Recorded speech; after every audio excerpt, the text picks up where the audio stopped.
Good morning, everybody. It's Robert from East Coast Sawing and Design. I'd like to take a few minutes here to do the long overdue shop tour of my tiny bus shop. It's based off a school bus that was on our property.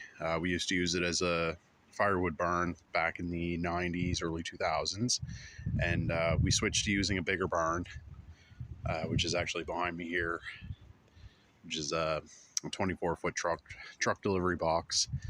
So this fell into disrepair for firewood, so I turned it into a wood shop when I needed a wood shop. So join me on a quick little tour of my wood shop and all the tools that are in it, and enjoy.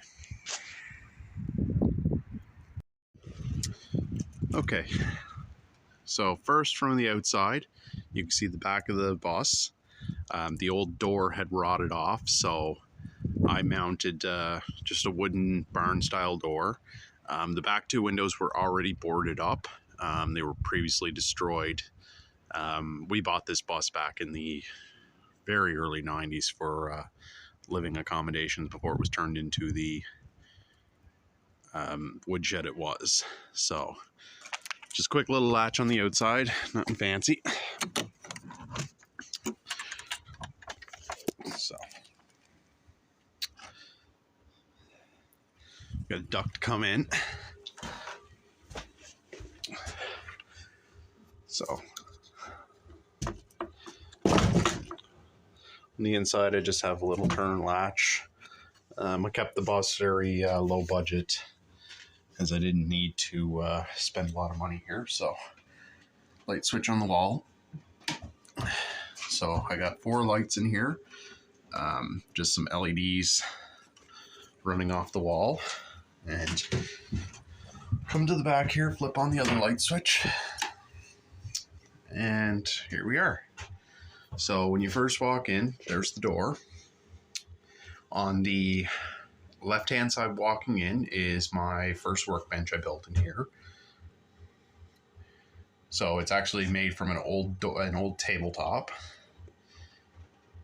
On it is my Mastercraft 4x36 edge belt sander with 6-inch disc. This is the most recent purchase for the shop. Still getting used to using it. Right here is my Ridgid 4x24 edge belt sander combo oscillating spindle sander. I use this mostly for charcuterie boards, cutting boards.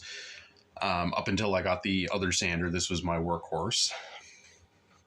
Under the bench is a little bit of wood storage, some longer pieces here. Milk crate versus offcuts. That is my Izzy Swan slot mortar stir. Don't really have a stable home for it.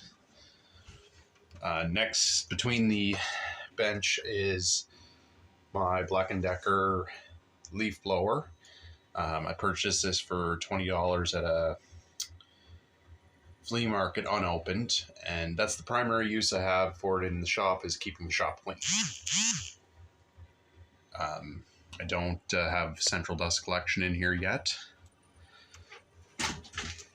So the star of the show is the table saw. It lives on a lowered section of the floor. The floor of the bus had rotted out, so I built the floor. It's about 3 inches lower than the rest of the floor. Table saw is a Ridgid TS3650. I'm the third owner of it. The previous owner had took very good care of it, but his eyesight was failing, so he didn't want to get hurt. So I paid $500 for the table saw used, but I got about $800 in accessories, and I'll talk about them as I go around the shop. Because of the width of my shop bus is only 7.5 feet wide, and the table saw is 60 some odd inches wide. I can't think off the top of my head how wide it is. Because how wide it is, I had no room in here, so I made a little I cut out 2 windows and put a little bird box on the outside of the bus, and the extended rails go out through the bus. It's fully weather tight. And I don't use the max capacity of the table saw. And if I do, I could just lift it up off it, put it on its wheels, and move it over, and just for that particular cut. So give a little better view of the bird box. So it's just some random offcuts and scraps in there. That's my draw knife. That's my dado stack. That's a Freud 8-inch dado stack that came with the table saw, one of the many accessories. So this is a zero clearance insert that came with it. Right next to the table saw, I have a part of the window I had to take out. I use it for storing the table saw accessories. So a couple of Matthias Wendell style push sticks, did R&D Instruments digital angle finder, the stock throat plates for the saw. I have your generic one. I like using this with the 1/4-inch dado stack setup, or it's primarily for the bevel cuts, and then this one's for the full dado stack. The wrenches for taking the blade on and off, they're identical. So over here, this is the John Heist Ultimate Box Joint Jig that came with the saw. The previous owner had built it. I don't use it yet, but it's stored on the wall there. 24-inch box fan. Just some random storage right here. My AVT Bessie palm router, my rigid palm grip jigsaw. This is Hyper Tough 5-inch random orbit sander. It's a Walmart branded one. Mentioned battery charger. That's an AccuMiter gauge with extruded aluminum fence on it. This came with the saw. It's about a $200 value. You can't buy them anymore.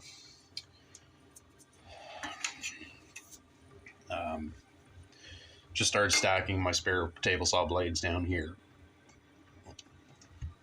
Ryobi Forstner bit set, fairly inexpensive set.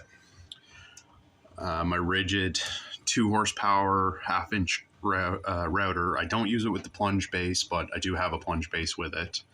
That was my workhorse router before I got the Amazon one. On this shelf, it's just mixed. Mostly the router stuff's on this shelf. Then my drill, my 3/8 corded drill. It's a SKIL brand, skill brand. Walmart sold it like $30.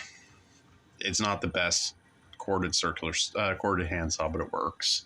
My rigid quarter impact driver, I use that exclusively for driving screws. My rigid, is this an Octane? Yeah.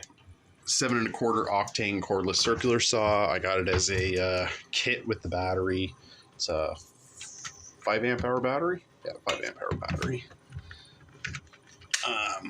Rigid 18 gauge brad nailer. All my little clamps. My big clamp, one of my big clamps. Black & Decker belt sander. I've had this for years. I don't use it much anymore, but it is good for roughing work. Mastercraft 6-inch jointer.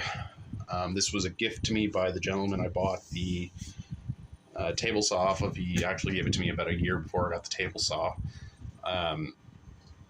Has built-in dust holding capability, so it's just a blue Dollarama recycling bin. Fits in there perfectly. The wires hold it up in place. That way I don't have shavings everywhere.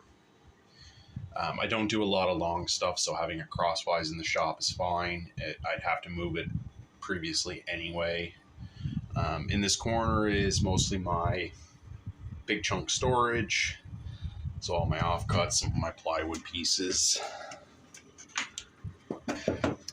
This is my 14-inch bandsaw, plans by Matthias Wendell on YouTube, woodgears.ca. I built this in January of 2024. I love it.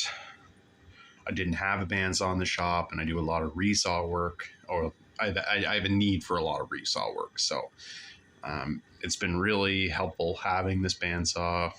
Now that we're coming into the warmer weather, I'm going to finish building the guards for it, but I'm quite comfortable without it having guards, and that's my safety thing. So panning around, we got the YouTube famous DW735 DeWalt planer. I picked this up used. I think it was like $300 locally used. It's a 2004 model, so it's the older version. One of my oldest tools that I own. I had this long before I had the shop.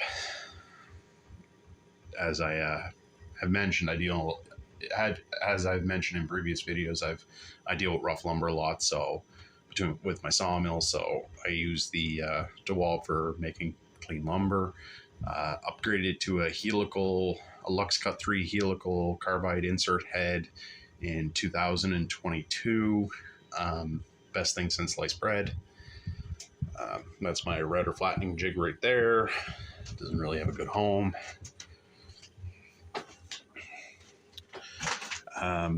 There's where I store most of my pipe clamps. I have four H-style Mastercraft branded pipe clamps on 4-foot poles. They were the first ones. These are Stanley 2x4 clamps, so make them as long as a 2x4. These 5 came from the gentleman I bought the table saw from. 3 half-inch 4-footers. I think it's the Benchmark brand, and these are 3/4 unbranded. They're like 36 inches long. And then back to this corner by the door. So it's a fairly tiny shop.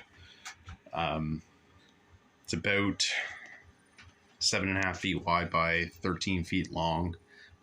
Works for 99% of the projects I do in here. I built a 36-inch steamer trunk, a 32-inch dining room table.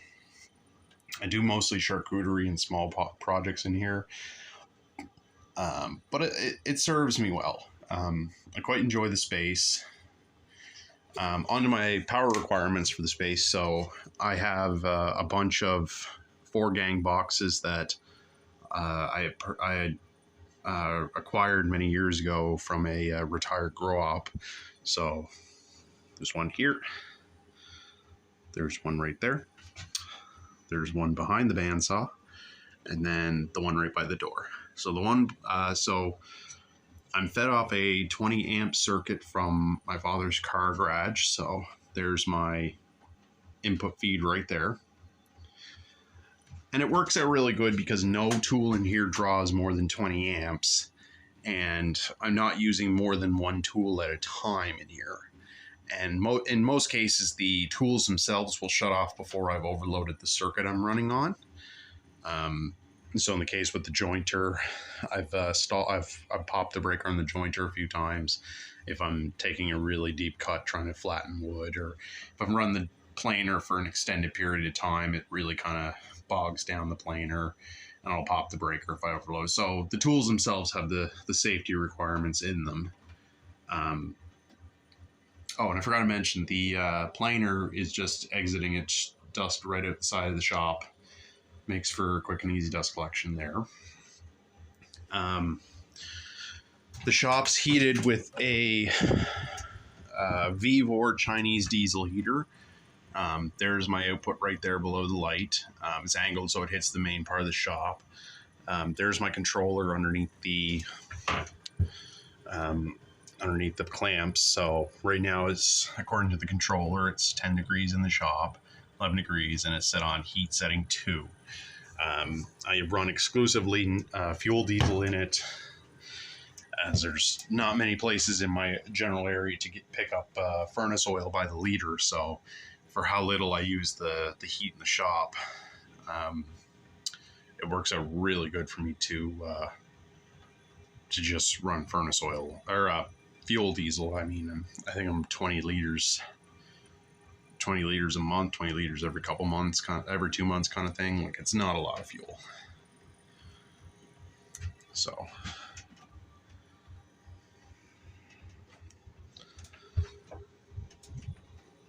So before I got the rigid table saw, this piece of plywood here was my table saw. It's 2 layers of laminated 1/2-inch plywood. It was based roughly on Matthias Wendel's homemade table saw using a circular saw. So instead of using the circular saws, I made a bracket to get a little bit more depth of cut. And it had a homemade fence, which you can just see the top of right there up on the cardboard.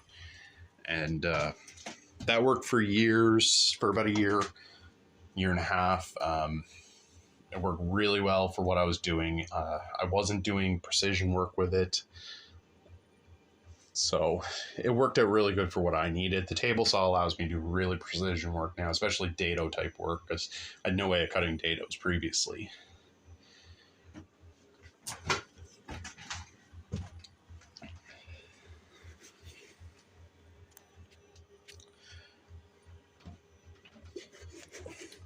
So hope you enjoyed the quick little video talking about the shop. I'm going to do a couple other videos now that I got set up here, just talking about the different tools themselves and my experience in the long run with them. And hope you enjoy. Like, comment, subscribe, thumbs up, thumbs down. You know the drill. Thanks, guys.